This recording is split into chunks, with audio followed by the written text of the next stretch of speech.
পাকা তালের পোড়া কেক কোনো রকম ঝামেলা ছাড়া সহজে বাড়িতে বানিয়ে নিলাম। বাড়িতে যে চাল দিয়ে আমরা ভাত খাই সেই চালের গুঁড়ো দিয়ে কিন্তু বানানো, যেটা দেখতে কিন্তু অপূর্ব লাগছে।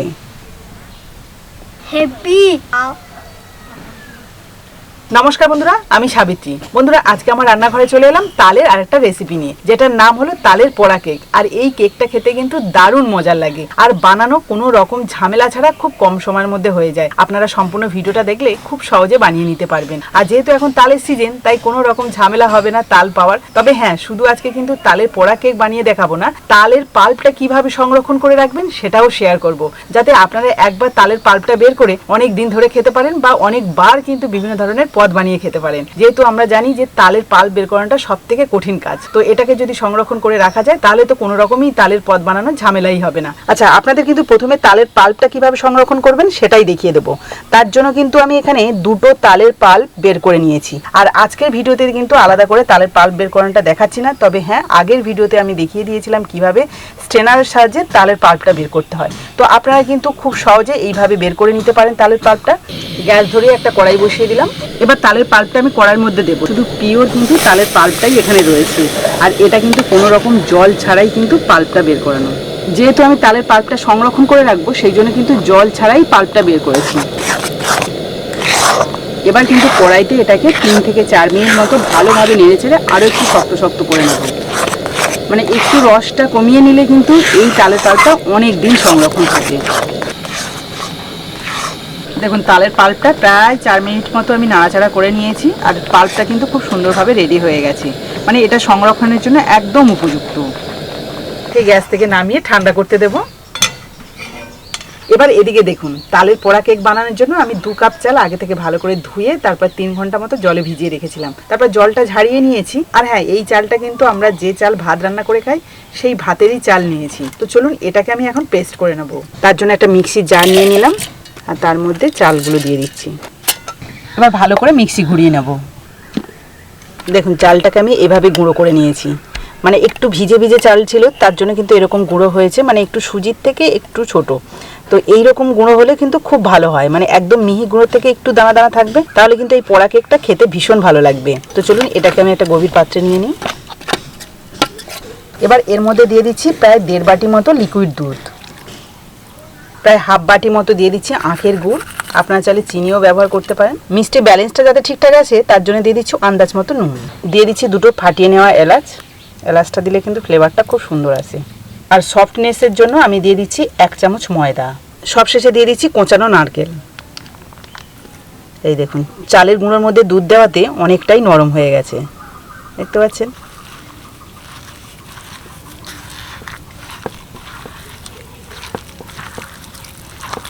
যেহেতু আমি এর মধ্যে গুড় দিয়েছি, সেই জন্য কিন্তু কালারটা এরকম আসছে। এই যে ভালো করে মেশানো হয়ে গেছে। এবার এটাকে একটুখানি সাইডে রাখবো। মানে 10 মিনিট মতো একটু রেস্টে রাখলে চালের গুঁড়োটা আর একটু ফুলে উঠবে। এবার এই মিশ্রণটাকে সাইডে রেখে যে তালের পাল্প ঠান্ডা হতে দিয়েছিলাম সেটাকে এবার সংরক্ষণ করব। তালের পাল্প সংরক্ষণ করার জন্য এরকমই এয়ারটাইট কন্টেনার নিতে হবে। এরকম ঠান্ডা করে কিন্তু এয়ারটাইট কন্টেনারের মধ্যে রাখতে হবে, তাহলে এটা বেশ অনেক দিন ধরে, প্রায় 15-20 দিন মতো রেখে কিন্তু খেতে পারবেন। এইভাবে তালের পাল্পটা সংরক্ষণ করলে আপনারা কিন্তু যে কোনো দিন, যে কোনো সময়, যে কোনো তালের রেসিপি বানিয়ে খেতে পারবেন। এবার এটাকে ঢাকনা দিয়ে ডিপ ফ্রিজের মধ্যে 15 থেকে 20 দিন কিন্তু রেখে খেতে পারবেন। প্রায় 10 মিনিট মতো রেস্টে রেখেছিলাম। এবার দেখুন, আগের থেকে কিন্তু একটু ঘনও হয়েছে। তো চলুন, এবার এর মধ্যে তালের পাল্পটা মিশিয়ে নিই। আমি এখানে কিন্তু মাঝারি চামচের প্রায় 3 চামচের বেশি কিন্তু তালের পাল্প দিয়ে দিলাম। যে কোনো রেসিপিতে যদি তালের পাল্পটা খুব বেশি হয় না, তাহলে কিন্তু তিতকুটি ভাবটা বেশি থাকে, তাই একটু বুঝে শুনে দিতে হবে। দেখুন, তালের পাল্পটা দেওয়াতে তার কালারটাই চেঞ্জ হয়ে গেল। এটা কিন্তু খুব পাতলা হবে না, আর খুব ঘন হবে না। এবার দেখুন, যেহেতু আমি তালের পোড়া কেক বানাবো বলেছি, তার জন্য কিন্তু বেকিং পাউডার আর বেকিং সোডাটা অবশ্যই দিতে হবে। 1 চামচ বেকিং পাউডার আর হাফ চামচের একটু কম বেকিং সোডা। এবার সামান্য একটু জল দিয়ে ভালো করে মিশিয়ে নেব। এই বেকিং পাউডার আর বেকিং সোডা দিলে একদম স্পঞ্জি হবে, খেতেও ভালো লাগবে। ফাইনালি কিন্তু থিকনেসটা আমি এরকম রাখলাম। এবার এই পাত্রতে কিন্তু আমি বেক করতে দেবো, তার জন্য কিন্তু এটাকে একটুখানি তেল ব্রাশ করে নিতে হবে। এই পাত্রটার মাপে আমি আগে থেকে একটা কলা পাতা কেটে রেখেছিলাম, আর কলা পাতা দিয়ে এই পোড়া কেকটা বানালে খুব ভালো হয়, মানে টেস্টটাও দারুণ আসে। এর গায়ে একটুখানি তেল ব্রাশ, এটা করার প্রয়োজন হয় না কারণ কলা পাতার যে কোনো জিনিস খুব সহজে উঠে যায়, তবুও আমি দিয়ে রাখলাম হালকা করে। এবার পুরো ব্যাটারটা এর মধ্যে ঢেলে দেবো, একটু ড্যাব ড্যাব করে নিচ্ছি। এবার এটাকে বেক করতে দেবো। এদিকে কিন্তু গ্যাসে একটা কড়াই বসিয়ে আগে থেকে গরম করে নিয়েছি। এবার নিচে একটা প্লেট বসিয়ে দিচ্ছি, সেটা কিন্তু এই যে উল্টোভাবেই দিচ্ছি। এবার ব্যাটার সমেত এই পাত্রটা এর উপর বসিয়ে দিলাম, আর ওপর থেকে দিয়ে দিচ্ছি একটা ঢাকনা। এটাকে প্রায় 25 থেকে 30 মিনিট মতো বেক করে নেব। তো বন্ধুরা, প্রায় 25 মিনিট মতো হয়ে গেছে। এবার ঢাকনাটা খুলে দেখবো কেমন হয়েছে। ওয়াও, কি দারুণ দেখতে লাগছে দেখুন। এবার একটা কাঠি নিয়েছি, এই কাঠির সাহায্যে একটু চেক করে নেব। এই দেখুন, কাঠির গায়ে কিন্তু একটুও লেগে নেই, তাহলে বুঝতে হবে যে কেকটা পুরোপুরি রেডি হয়ে গেছে।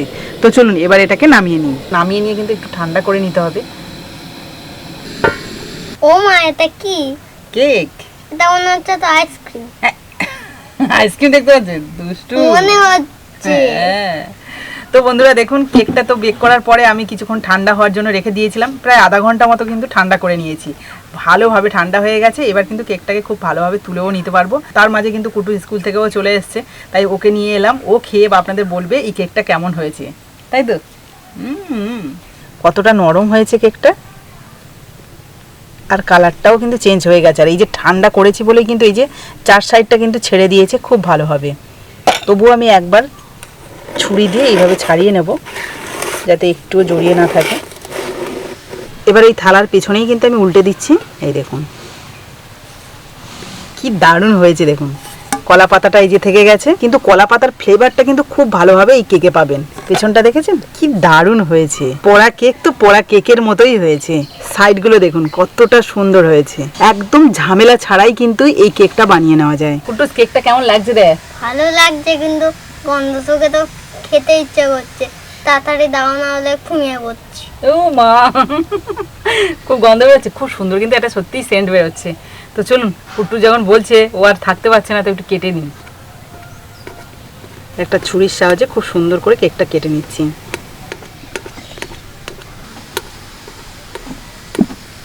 আমি স্কোয়ার শেপে কিন্তু কেটে নিচ্ছি। এবার কাটা পিসগুলো আপনাদের দেখাচ্ছি, কতটা সুন্দর হয়েছে দেখুন। আর দেখে মনেই হবে না এটা তাল দিয়ে বানানো। বাড়িতে যে চাল দিয়ে আমরা ভাত খাই সেই চালের গুঁড়ো দিয়ে কিন্তু বানানো, আর সেটা কিন্তু ইনস্ট্যান্ট বানিয়ে নিয়েছিলাম। আপনারা নিশ্চয়ই ভিডিওটা দেখেছেন। মাঝের একটা পিস তুলে দেখাচ্ছি, দেখুন কতটা সুন্দর হয়েছে। নারকেল দেওয়া আছে, সেটা উকি মারছে দেখুন কিভাবে। আর কতটা স্পঞ্জি দেখবেন, এই দেখুন।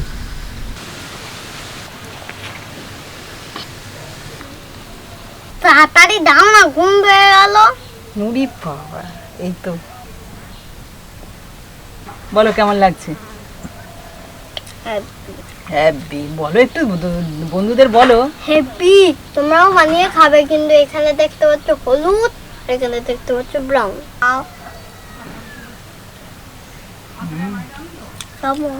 দারুণ। কুট্টুসের এত ভালো লেগেছে যে একসাথে সব গালের মধ্যে দিয়ে নিয়েছে। মনে করছে যে এটা মনে শেষ হয়ে যাবে, আমি বেশি বেশি করে খেয়ে নিই, তাই তো? তোমাকে দেওয়া হবে, আরও দেওয়া হবে, এখানে রয়েছে তো। বুঝতেই পারছেন যে বাচ্চারাও কিন্তু ভীষণ মজা করে খাবে। এমনি তাল জিনিসটা কিন্তু কুটুস খেতেই চায় না, সেখানে আজকে তালের পোড়া কেকটা বানাতে ও কতটা মজা করে খাচ্ছে দেখুন। আপনাদের বাড়িতেও যদি বাচ্চারা থাকে বা বড়রা, তো এটাও ভীষণ পছন্দ করবে। আমরা ছোটবেলায় কেমন করে খেতাম বলুন তো এই পোড়া কেকটা? আমার মা কি করতো, কেটলির মধ্যে সমস্ত কিছু দিয়ে, মাটির উনানে তো কাঠের জালে রান্না হতো, আর সেই কাঠের যে আগুনটা থাকে তার মধ্যে কিন্তু কেটলিটা বসিয়ে দিত। দুপুরে রান্না হওয়ার পরে যেহেতু ওটা বসাতো, আর বিকেল বেলায় এরকম সময় আমরা ওরকম চারদিকে ঘুরে বেড়াতাম কখন ওই কেটলিটা তুলবে। আর তোলার পরে দেখতাম ওইরকম কেকের মতো কি সুন্দর উঠতো, মানে ভীষণ ভালো লাগে। কিন্তু ওটাকে আমরা পোড়া পিঠে বলতাম অ্যাকচুয়ালি, আর এটা আমি পোড়া কেক বললাম যেহেতু এর মধ্যে বেকিং পাউডার আর বেকিং সোডা দিয়ে আরও নরম তুলতুলে করেছি। ওটা কিন্তু এতটা তুলতুলে হয় না, মানে একটু শক্ত মতো হয়। ওটারও টেস্ট খুব ভালো থাকে। তাও এরকমই নারকেলটা মাস্ট দিতে হয়, তবে বেশি ভালো লাগে। তো নারকেল, সেখানে আখের গুড় এবং দুধও দিয়েছি, তার জন্য কিন্তু টেস্টটা অসাধারণ এসছে। আপনারা একবার হলেও বাড়িতে ট্রাই করে দেখবেন, খুব ভালো লাগবে, বাড়ির সবাই ভীষণ পছন্দ করে খাবে। তো আজকের এই ভিডিওটা যদি আপনাদের ভালো লেগে থাকে তাহলে প্লিজ একটা লাইক করে বন্ধুদের সাথে শেয়ার করবেন। আর যারা আমার নতুন বন্ধু আছেন তারা যদি ইউটিউব থেকে দেখে থাকেন তাহলে প্লিজ চ্যানেলটাকে সাবস্ক্রাইব করবেন। আর যারা ফেসবুক থেকে দেখছেন তারা ফেসবুক পেজটাকে ফলো করে রাখবেন, তাহলে এইরকম নতুন নতুন রেসিপি প্রতিদিনই দেখতে পাবেন। তো চলুন আজকের মতো বিদায় নিই, পরের দিন আসবো আবার একটা নতুন ভিডিও নিয়ে। ততক্ষণে ভালো থাকবেন, সুস্থ থাকবেন।